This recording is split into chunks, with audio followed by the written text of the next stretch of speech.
pag-implement niyo ang operation din sa loob.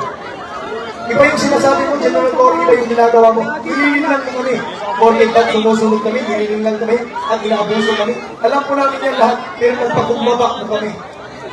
Kayo mismo, kung kapulisan yan, labas-pasok kayo dyan.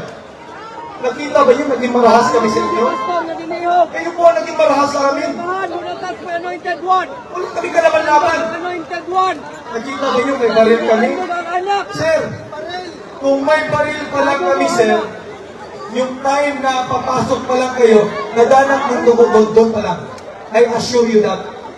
Kung pasagulero kami, at hindi kami sumusunod sa batas, as what you said there, that we have to follow laws, kung hindi kami sumusunod sa batas, sir, hindi namin kayo pinapasok sa Bicol kahit illegal yun. Mag-serve lang kayo ng warrant arrest, bakit mag-search kayo?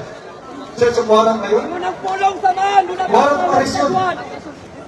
Hanggang ngayon, sir, nandiyan pa rin kayo, sir. Kung totoo kami marahas, like what you always repeatedly said in media, sinasabi nyo, kaya kami nag-resist, marahas, violating, yan parang marin yun.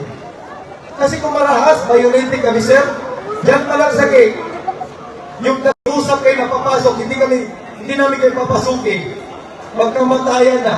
Pero bakit kayo pinapasok namin? Kasi ayaw namin ng gulo. Kayo ang gusto ng gulo, sir. Bakit kung masabi kayo ang gusto ng gulo? Bakit yung kami tinira ng tirgas? Sagutin niyo, please. Bakit hinampas, pinagpapalo ninyo ang ulo ng mga matatanda namin? Sagutin niyo, please. Sagutin niyo. Sa gibote nyo sa anak, kadinihaw. Wako na'y buhakom sa inyo, ha? Nakita nyo? Madali kami kausap, sir. Kasi alam namin, you're just performing your job. Palagi namin narinig dyan. Pasensya na kayo, ha? Minusunod lang namin ang trabaho. Trabaho lang to, okay.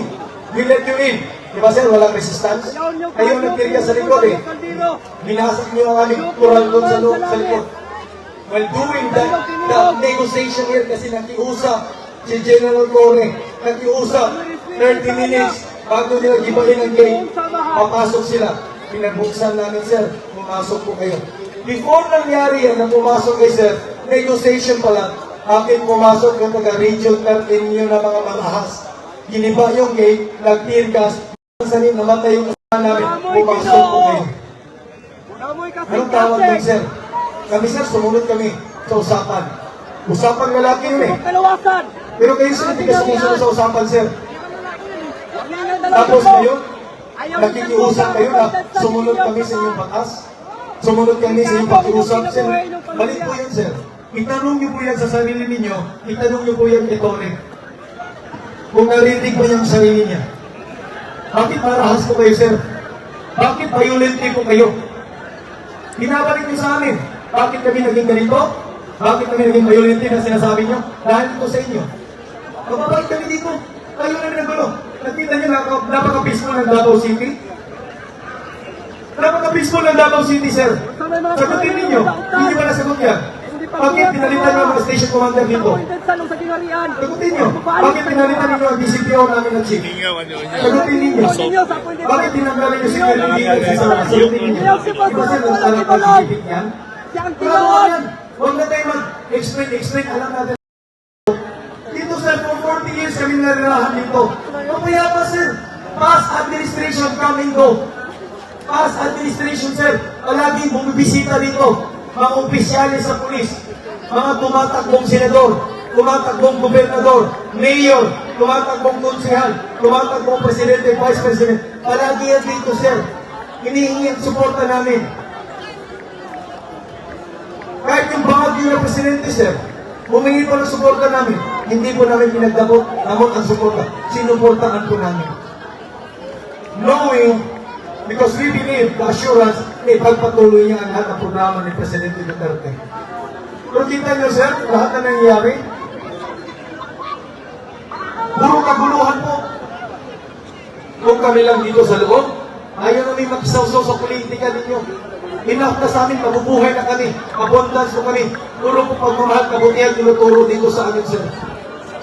Nasaksihan niyo yan, pagpasok niyo niya, wini-welcome po kayo. Hindi namin kayo binastos, sir, not even a single word dyan sa loob.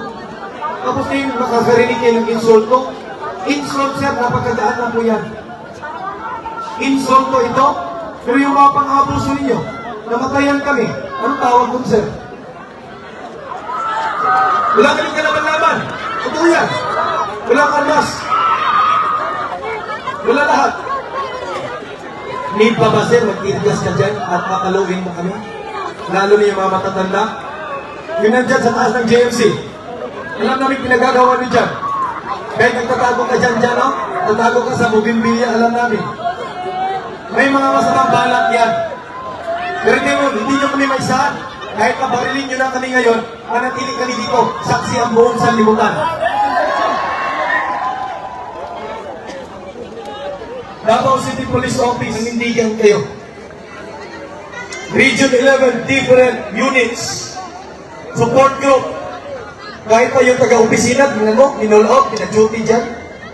Yung mga nagbabantay doon sa mga rebelde, Pakibato District, minol out, para lang dito sa kanilang operasyon. Sino bang kakampi ninyo? Kami o yung mga rebelde? Sino ang kakampi ninyo? Ginagawa nyo kami rebelde. Magiging sakit ng ulo ng gobyerno ito. Kinakalaban namin ng CPP, LPNDF. Kinakalaban namin yan sila Castro, sila Raul Manuel, sila Brosas, Rizal Tiberos, mga utang NPA.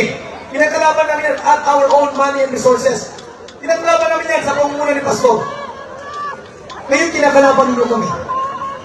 So ibig sabihin, rebelde na kami. Maganda yan. Rebelde kami sa gobyernong ito. Sa lahat ng pang-aabuso na ginagawa ninyo. Kayo mga kapulisan, matino kayo, may konsensya kayo, alam ninyo. Alam ninyo, lahat ng pinagagawa nyo dyan sa loob, kahit sasabihin nyo na sumusunod kayo ng orders, alam nyo lahat yan illegal. Alam nyo yan. Yung tinatanong namin mga opisyalis dyan, na mga matitino, hindi na sila makinig, pag-ilig-ilig na lang. Kasi they know in their hearts, maling-mali ang ginagawa. Maling-mali. Sir, kami mga ordinary mamamayan, alam namin sir kung ano yung legal at illegal. Alam namin sir, kayo mismo alam niyo yan. Hindi nyo kayo makasagot kung tinanong namin kayo. While you are staying in our own very compound, when your search is over, you have to leave the place. Kami sir, hindi kami nakakatulog. Bakit? Inoccupy niyo yung mga rooms namin dyan. Magkatao pa ba yan? Tapos makikiusap ka, Tore. May ginagawa naman sila. O, tahimik sila. May plano silang masama na naman. May takbo. Gusto nila diba sabi na, mag-usap daw. Oh, wait lang kami mag-usap. Dito. Video live. May mga camera sila, live feed. Pinagtapo nila sa kanilang command center. I don't know if that's PNP headquarters or Camp Titiman o diretso sa Malacanang nanonood na yun. Ito, usap tayo ng gusto nyo. Tatayuan namin. Kasi kami naka-experience ang pang-aabuso. Hindi kayo makakawala yan. Lahat ng pang-aabuso na ginawa ninyo, naniningin kami. Naniningin kami. Lahat ng mga kaso, ginaya namin, kaya namin nyo, matagal kayo. Kasi sa inyo ang batas, di ba? Sa inyo ang Department of Justice, samot na hukuman, di ba? Ibang paraan po kami naniningin. Ibang paraan kami naniningin. Naglilingkod kami dito. For all of our lives. Naglilingkod kami dito, sir. Naglilingkod kami sa Diyos. Hindi namin kayo pinipilit na maniwala sa aming religion. We respect your religion, why you can't respect us. Binaboy niyo, sir. Inabuso niyo, binastos niyo ang aming compound. Banal ito para sa amin, sir. Sagrado ito para sa amin. Bakit niyo binaboy, binastos? Niritol niyo mga tauhan niyo, pinabalik sa compound, di ba? Naglabasan na eh. Yung mga polis, naglabasa, pinabalik sa compound. May operation na naman sila. Aaktihin nila tayo. Well, good. So be it. Pero hindi kami aalis dito. Dadami at dadami po ang mga tao. Marami at marami po.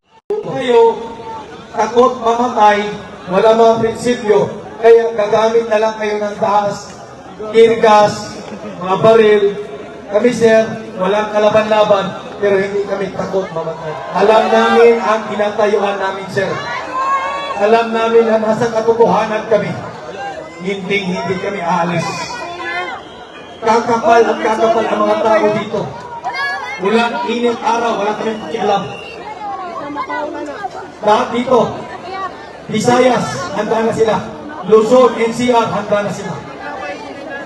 Kung kayo mga kapulisan, ngayon pa lang, pumili na kayo. Kung late na kayo pipili, hindi namin kayo tatanggapin na. Pumili na kayo. Huwag yung binutin ang utak namin. Pinapadaan nyo dyan, and then you will release, press media release. Ibabalita nyo sa media, puro kabalit na lang. Magbabasa po kami, nasasaktan po kami. Dahil hindi po yan ang totoong nangyari. Hindi yan totoong nangyari. Kinuha ba nila ang side namin? Yung totoong nangyari, kinuha ba nila? In-interview ba nila yung pamilya sa nabatayan? Hindi. Dapat kami ang kinunan ng panig namin.